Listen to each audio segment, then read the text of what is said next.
Bonjour à tous, cette semaine on va parler d'un sujet un petit peu délicat et on va essayer de le faire avec beaucoup d'humilité et beaucoup de délicatesse. Alors, imaginez que l'on vous offre un cadeau que vous ne pouvez pas utiliser. Je pense que c'est arrivé à la plupart d'entre nous qu'un proche nous offre quelque chose et que si c'est un habit on ne peut pas le porter, si c'est un objet on ne peut pas le montrer. Et en tout cas, on a cette gêne parce que d'un côté, on veut faire plaisir à la personne qui nous l'a offert, mais on ne peut pas l'utiliser. Et bien en réalité, c'est un peu ce qui se passe avec, malheureusement, les personnes handicapées vis-à-vis certains commandements de la Torah.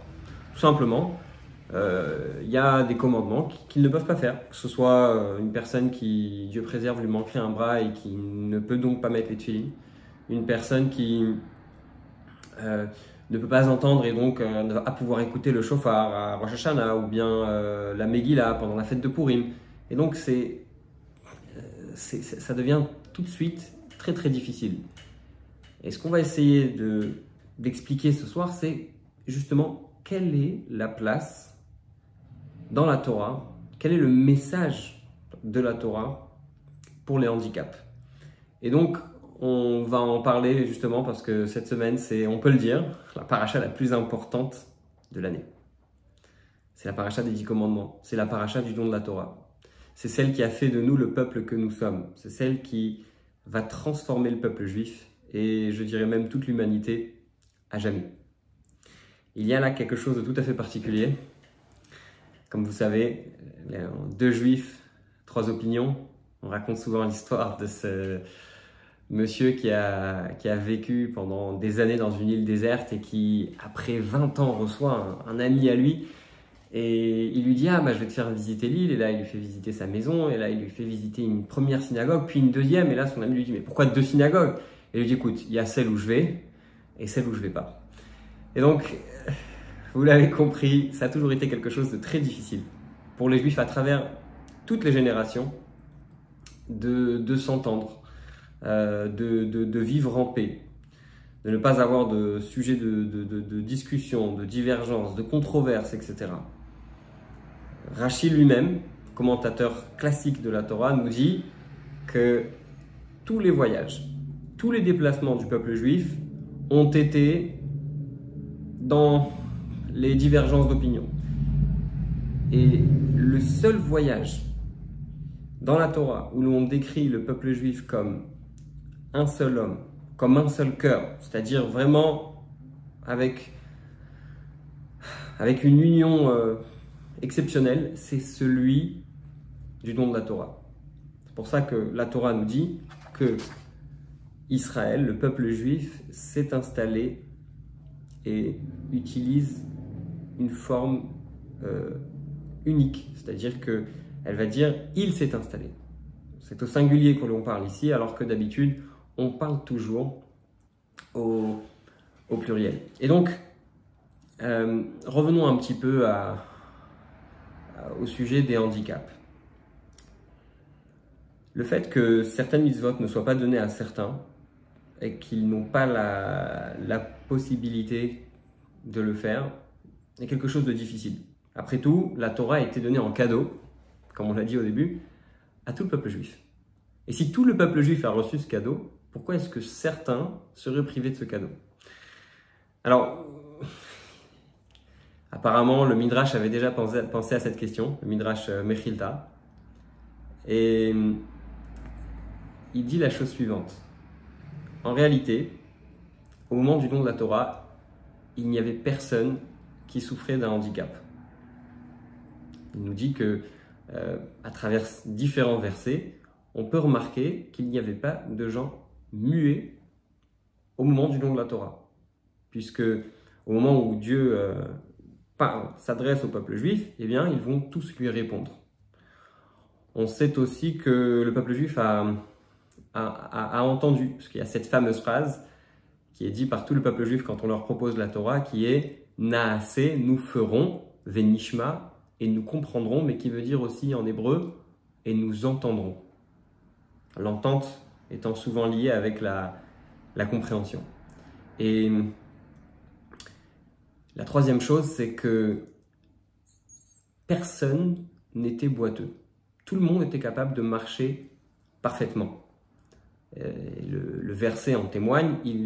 Au moment du don de la Torah, on nous raconte que les Juifs se tenaient au pied de la montagne.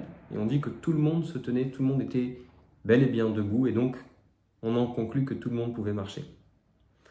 Autre chose qu'on nous dit, c'est que tout le monde était tout à fait lucide, chacun pouvait comprendre ce qui était dit, parce que il y a un autre verset qui nous dit que Dieu s'est montré pour nous faire savoir. Et s'il est là pour nous faire savoir, c'est que chacun est capable de comprendre, d'entendre et de pouvoir recevoir toutes ces idées qui ont été dites. Mais le problème qu'on a, c'est que ça ne fait que renforcer notre question. Apparemment, la Torah, je dis bien apparemment, la Torah s'adresse à un public qui est capable de comprendre, s'adresse à un public qui est capable d'entendre, de se tenir et de voir. Et si c'est le cas, ça voudrait dire, encore une fois a priori, que une personne qui aurait un handicap n'aurait pas sa place. Encore une fois a priori. Alors, on pourrait dire justement que, en effet, et d'ailleurs on retrouve plusieurs sources à ce sujet, une des sources les plus populaires, c'est celle de Onès, que la Gemara, dans le traité Avodah Zarah, dans le Talmud, nous dit qu'une personne qui serait en cas de Onès, c'est-à-dire en cas de force majeure, eh bien, le bon Dieu la pardonnerait. En réalité, le bon Dieu qui est Rachaman, qui est miséricordieux, parce que c'est le mot que la Gemara emploie, la miséricorde, elle va permettre d'avoir de la compassion envers cette personne qui souffre, et puis le bon Dieu lui dit, ne t'inquiète pas, prends par la main cette personne qui souffre et va lui dire, écoute, si tu n'es pas capable, si c'est quelque chose qui est difficile pour toi, eh bien, je te pardonne et je comprends que tu ne puisses pas le faire. Et ça s'applique dans différents cas, pas seulement pour les handicaps, même quand on souffre parfois d'une maladie ou bien que l'on est menacé, etc. Et donc le bon Dieu nous dit, bon, je comprends bien que ce soit difficile pour toi et donc tu es exempté de faire telle ou telle mitzvah, de faire tel ou tel commandement de la Torah. Et donc, on aurait a priori trouvé la solution. On aurait a priori trouvé le moyen de dire que bon, celui qui manque de capacité, celui qui ne peut pas faire une certaine mitzvah, eh bien, le bon Dieu va le pardonner. Mais la question reste toujours, puisque parlons un petit peu de la considération d'une mitzvah. Qu'est-ce qu'une mitzvah? Qu'est-ce qu'un commandement de Dieu? Même si on le traduit de manière générale par une bonne action, il faut donner un petit peu plus de sens à ce qu'une mitzvah représente. En réalité, une chose qui est valable pour chaque mitzvah que l'on peut trouver dans la Torah, c'est l'idée qu'une mitzvah est un canal qui nous permet de nous attacher à Dieu. Tout simplement. Lorsque on va faire une mitzvah, eh bien, on va avoir le moyen de s'attacher avec Dieu à travers cette action. On va transformer quelque chose de matériel en spirituel. Par exemple, on prend les tefilines. Les tefilines, c'est en réalité un animal de la peau de vache qu'on a pris, qu'on a travaillé, etc., sur lesquels on a écrit finalement des parties de la Torah, parmi les parties les plus importantes de la Torah, et on va en faire des boîtes, on va mettre les parchemins à l'intérieur, et puis on va faire des lanières, et puis on va les mettre sur le bras, on va parler à Dieu, se connecter avec Dieu, en mettant les tefilines et en priant. Et donc on aura transformé à ce moment-là quelque chose de matériel en spirituel, et on se sera attaché nous-mêmes à Dieu à travers les tefilines. Et en réalité, jusque-là, on a répondu seulement à une partie de la question. Pourquoi? Parce qu'il y a un autre midrash, cette fois-ci le midrash Tanhuma, qui nous dit qu'il y avait quelque chose de tout à fait particulier au moment du don de la Torah. Le bon Dieu est apparu à chacun de manière personnelle. C'est-à-dire que lorsque chacun regardait le peuple juif, il avait l'impression que le bon Dieu parlait à lui. Et c'est pas pour rien si, quand on lit les 10 commandements, le premier, c'est bien sûr « Je suis Hachem », attention, ton Dieu. Dieu ne dit pas « Je suis Hachem, votre Dieu », il parle ici à des millions de personnes. La parole de Dieu était retransmise dans le monde entier. Ça a résonné dans le monde entier, dans toutes les langues. Il aurait pu dire « Je m'adresse à vous ». Non, Dieu a décidé de s'adresser à chacun individuellement. Et donc, notre question revient à savoir si Dieu s'adresse à chacun individuellement, comment on arrive à comprendre cette idée que certains en seraient privés. Comment est-ce qu'il peut y avoir des gens qui soient privés de certaines parties de la Torah? Alors, vous allez me dire, ils sont exemptés, mais on veut quand même leur donner cet accès. Comment est-ce que ces personnes peuvent avoir accès? Et pour comprendre ça, on va analyser la vie d'un personnage tout à fait incroyable qui est Rav Yosef. Rav Yosef, c'est un sage du temps de la Gemara qui a eu une vie tout à fait incroyable. C'est un grand sage et à un moment donné de sa vie, il a été le candidat pour être le prochain rabbin, le prochain, pas simplement rabbin, mais Rosh Yeshiva, c'est-à-dire celui qui allait diriger la maison d'études. Et il y a eu une discussion à savoir si ça devait être lui ou un autre du nom de Rabbah. Alors leur différence était simple, alors que Rabbah était quelqu'un de très profond, il était capable de, comme l'expression de la Gemara, de renverser les montagnes. Il était capable vraiment de comprendre une idée, de l'expliquer, d'arriver à sa profondeur. Alors que Rav Yosef avait la particularité d'être ce que la Gemara décrit comme Sinaï. C'est-à-dire que, tout comme la montagne, le mont Sinaï où la Torah a été donnée, et toute la Torah a été donnée, et toutes ses lois et tous ses détails, eh bien, Rav Yosef avait cette capacité et cette mémoire incroyable qui lui permettait de répondre à toutes les questions. Et donc, comme c'était le cas dans un certain nombre de doutes qu'on avait à l'époque, eh bien, on envoyait la question au grand tribunal de Jérusalem. Le tribunal de Jérusalem a tranché que, bien que Rabbah a des capacités incroyables, une profondeur incontestable, mais ce qui est important quand on dirige le peuple, c'est de répondre aux questions de tout le monde. Et pour connaître la réponse à toutes les questions, il faut connaître toute la Torah. Et donc, Rav Yosef était donc le candidat idéal. Et pour une raison ou une autre, il n'a pas été choisi. Maintenant, quand on sait qu'on est le candidat légitime et qu'on mérite cette place, eh bien en général, ce qui se passe, c'est que après avoir constaté qu'on n'a pas reçu cette place, on a envie soit de partir ailleurs, soit de construire autre chose, etc. Mais ça n'a pas été le choix de Rav Yosef.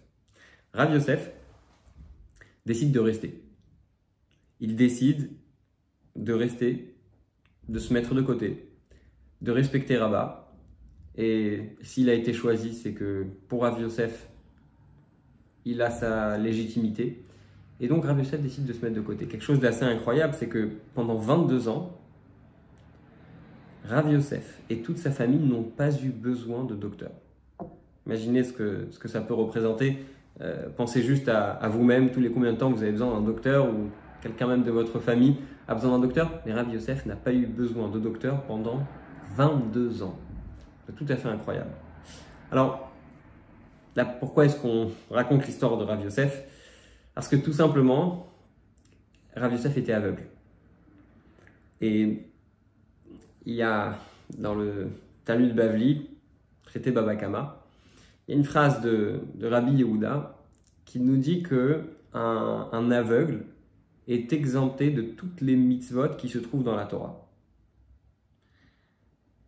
Et le Chida, Rabbi Chaim Yosef David Azoulay, qui est un grand rabbin marocain du XVIIIe siècle, nous dit que quand Rabbi Yehuda dit qu'un aveugle est exempté de toutes les mitzvot, de tous les commandements de la Torah, il ne parle pas seulement des commandements positifs, il parle aussi des commandements négatifs. Alors, la différence est simple. Un commandement positif, c'est mettre les tefilines, faire le Shabbat, etc. Alors qu'un commandement négatif, c'est ne pas tuer, ne pas voler, etc., etc. Tout ce qui est négatif, il s'agit juste de ne pas le faire. Et notre question, c'est et si quelqu'un voulait, oui, faire une mitzvah? Et si l'aveugle voulait faire une mitzvah? Ok, il en est exempté, on a compris, mais il veut quand même le faire. Alors, Rav Yosef, justement, s'est exprimé sur cette idée. Et il a dit, je suis très content de ce que dit Rabbi Yehuda.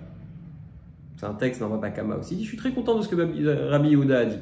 Ça veut dire que si je fais alors que je ne suis pas ordonné, je vais avoir encore plus de mérite. Vous savez, quand un proche de votre famille va vous rendre un service ou va vous apporter quelque chose que vous appréciez alors que vous n'avez rien demandé, alors vous allez être très content. Et donc, Rav Yosef dit, je suis très content. Si je vais faire des choses alors qu'on ne m'a pas demandé de le faire, c'est encore mieux. Et un peu plus tard, Rav Yosef a entendu que Rabbi Hanina, qui était aussi un grand de l'époque, a dit qu'en réalité, c'était plus grand de faire quelque chose si on n'en est pas ordonné. Pardon, c'était plus grand de faire quelque chose si on en est ordonné, si on en a reçu l'ordre, plutôt que de le faire si on n'a pas reçu l'ordre. Quand Rav Yosef a entendu ça, il a compris que sa logique ne tenait plus.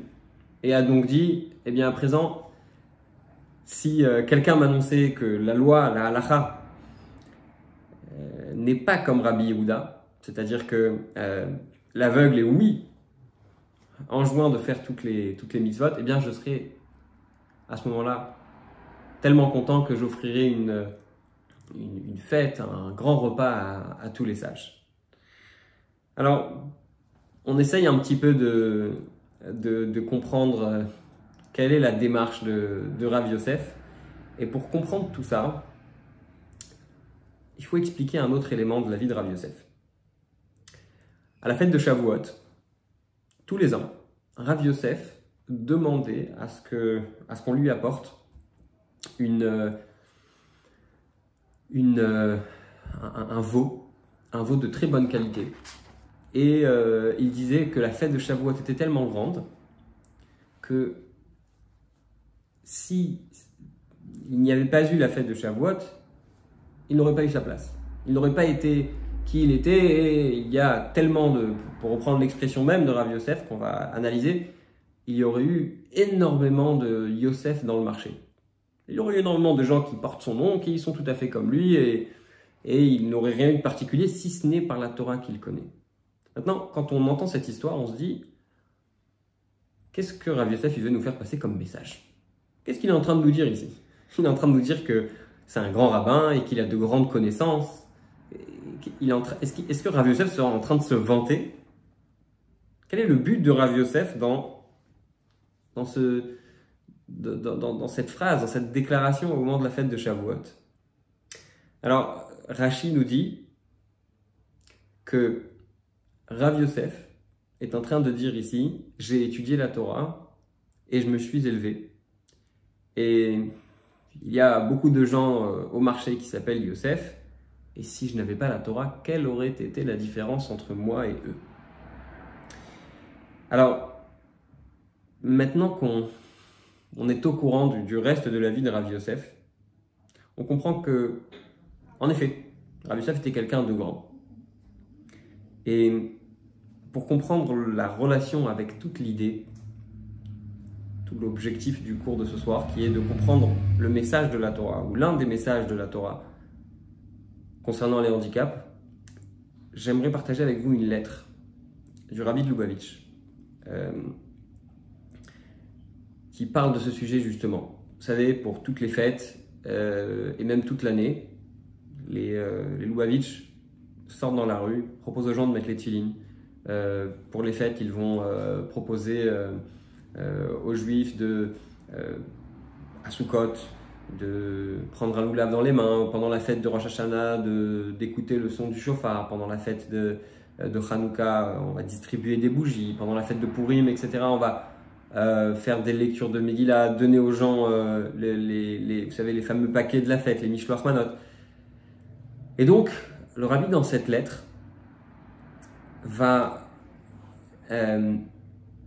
partager la question qu'on lui a posée cette année-là. C'était en... c'est pas précisé l'année, mais en tout cas...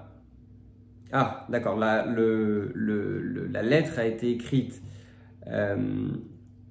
à une fédération le 17 novembre 1980. Et le rabbi dit qu'il a reçu une question, à savoir, est-ce qu'on allait aussi voir les maisons de retraite et les différentes institutions pour, vous savez, les maisons médicalisées, etc. Et le rabbi dit au contraire, c'est ces gens-là qui ont le plus besoin de notre aide. C'est ces gens-là qui ont le plus besoin de notre attention.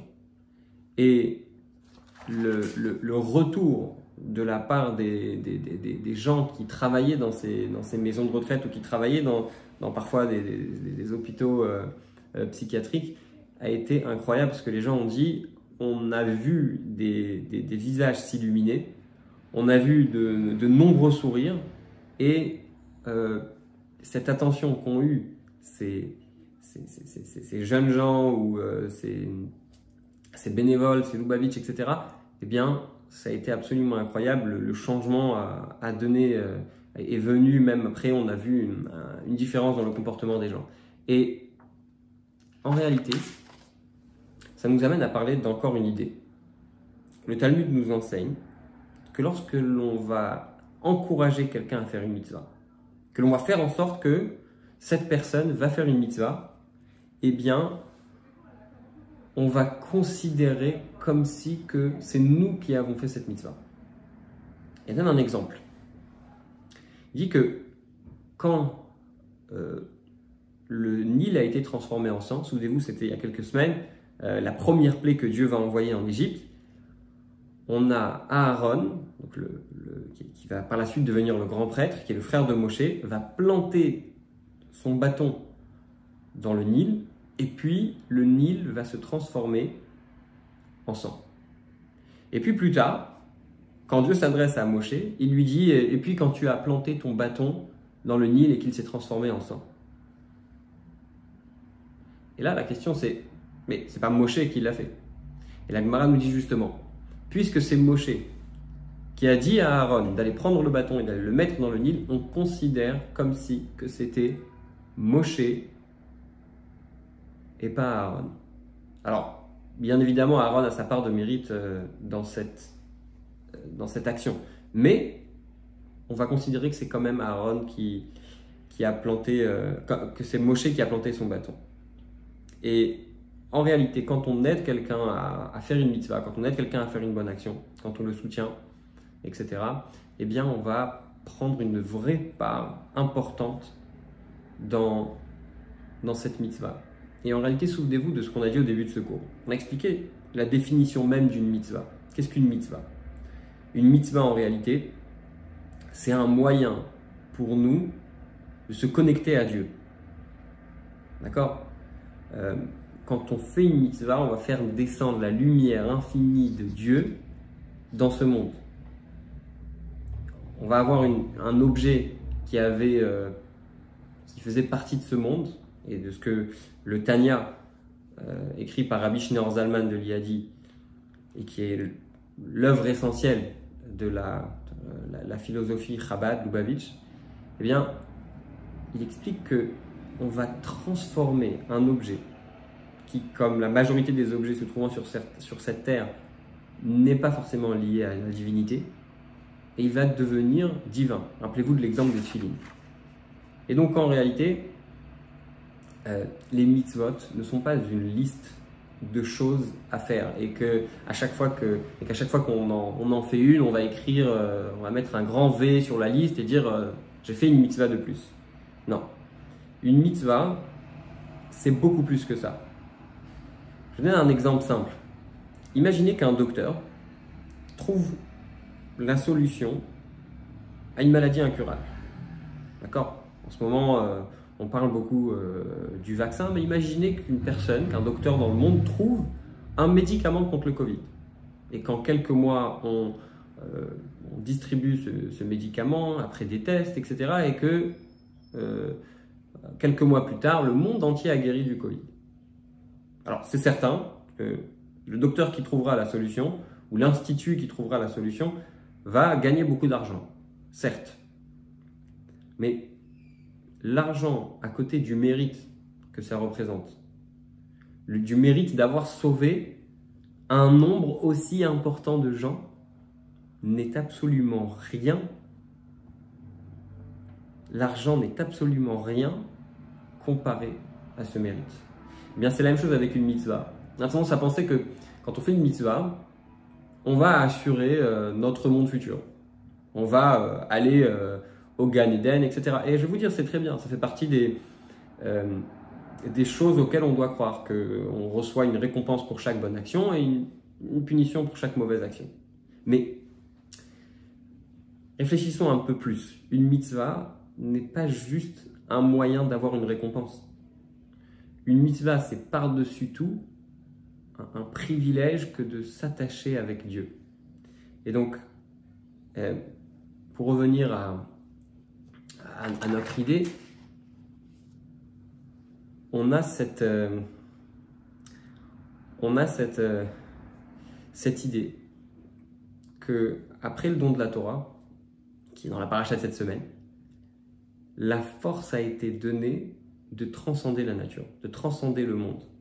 Avant le don de la Torah, lorsque les patriarches faisaient une mitzvah, vous savez, il y a cette fameuse phrase quand Abraham demande à Eliezer de lui jurer qu'il va aller chercher une fille pour son fils Yitzhak, il lui dit « mets ta main sur ma hanche ».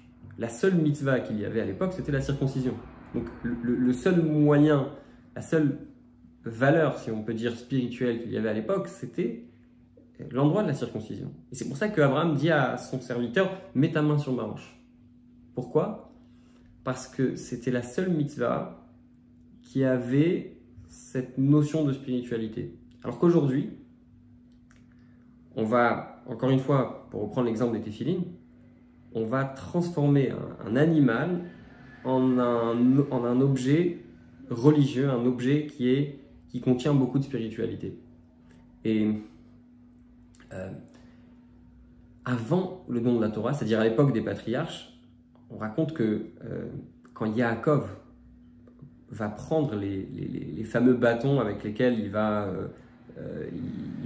faire en sorte que, vous savez, il prenait des bâtons, il enlevait les écorces, c'était des bâtons avec du blanc et du noir, un peu tachés, etc. Et c'est ce qui faisait que les moutons, les animaux de son troupeau enfantaient, en regardant ces bâtons quand ils se reproduisaient, eh bien, ils enfantaient des animaux qui étaient tachés. Et puisque Yaakov avait conclu avec Lavan que les animaux tachés lui reviendraient, eh bien, c'est ainsi que Yaakov a récupéré ces animaux. Mais ce qui nous intéresse, c'est que c'est écrit que les écorces qui étaient quelque part en forme de lanière, Yaakov les utilisait pour mettre les tefilines.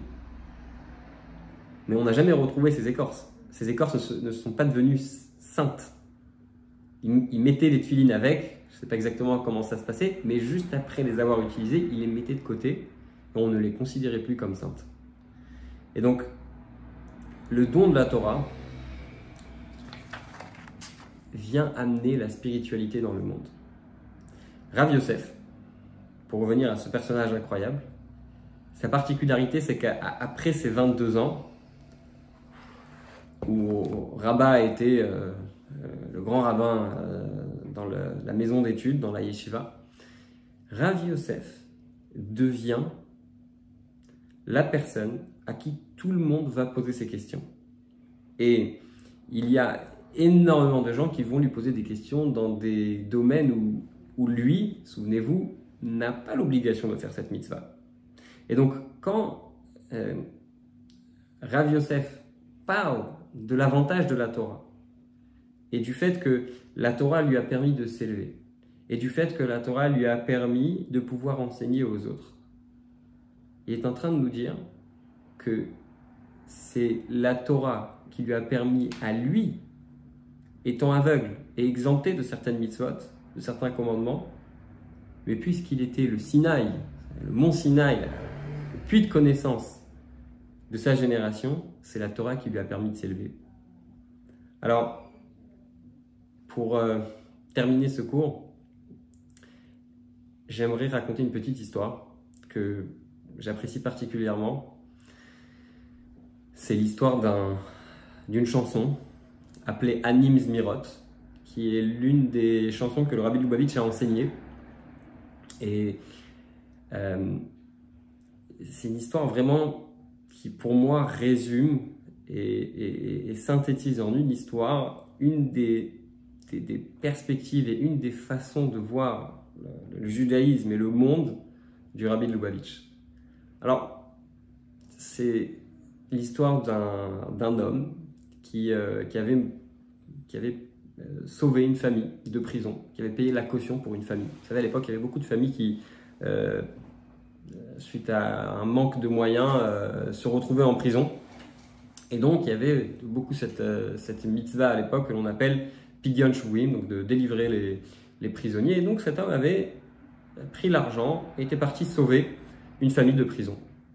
Et quand il arrive en prison, il arrive à les libérer, etc. Quelques mois plus tard, le père de famille décède. Et quelques semaines plus tard, il apparaît en rêve à cet homme et lui dit qu'il souhaiterait lui rendre l'argent qu'il a dépensé. Et il lui dit, écoute, j'ai deux façons de te rembourser. La première, c'est de te donner un goût du Gan Eden. Maintenant que je suis au Gan Eden, je peux te faire parvenir un goût, un avant-goût du Gan Eden. Et la deuxième solution, c'est bien sûr que je fasse en sorte que tu reçoives ton argent. Alors, qu'est-ce que vous auriez choisi? Plutôt le goût du Gan Eden, plutôt l'argent? C'est une vraie question. En tout cas, ce monsieur a choisi le goût du Gan Eden.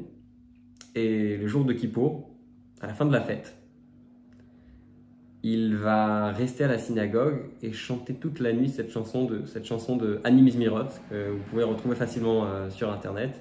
Et le lendemain matin, on raconte que la personne qui s'occupait de la synagogue vient le voir et lui dit qu'est-ce que tu fais là? Rentre à la maison, il faut que tu manges, ça fait depuis hier que tu n'es pas sorti de la synagogue, etc. Et c'est de là qu'on a cette fameuse chanson de Anim Zmirot. Maintenant, cette chanson avait été oubliée pendant un certain temps et puis le rabbi l'a enseignée. Un soir de Simchat Torah, il l'a enseignée à tout le monde. Et quand le rabbi enseigne cette chanson,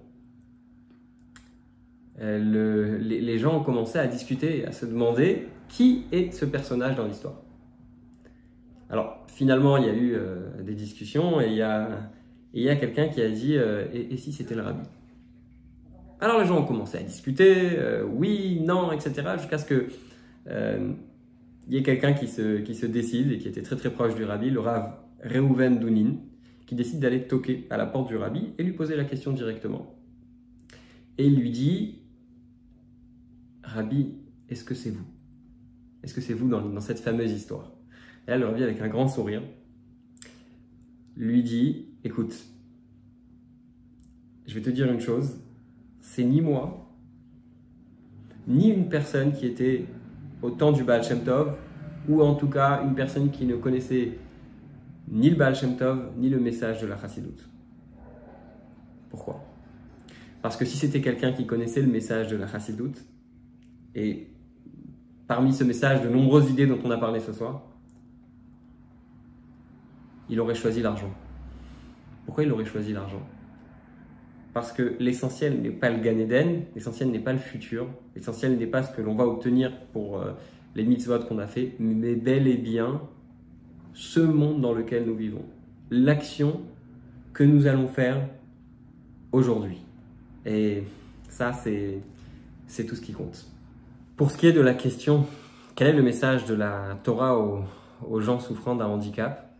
Eh bien, une des choses qu'on peut sortir de tout ce cours, c'est que Rav Yosef a réussi par son enseignement, par son encouragement, par ses directives, par son aide au public, à faire en sorte de faire des mitzvot, de faire de bonnes actions à travers des gens, et c'est ce qui lui a donné ce mérite.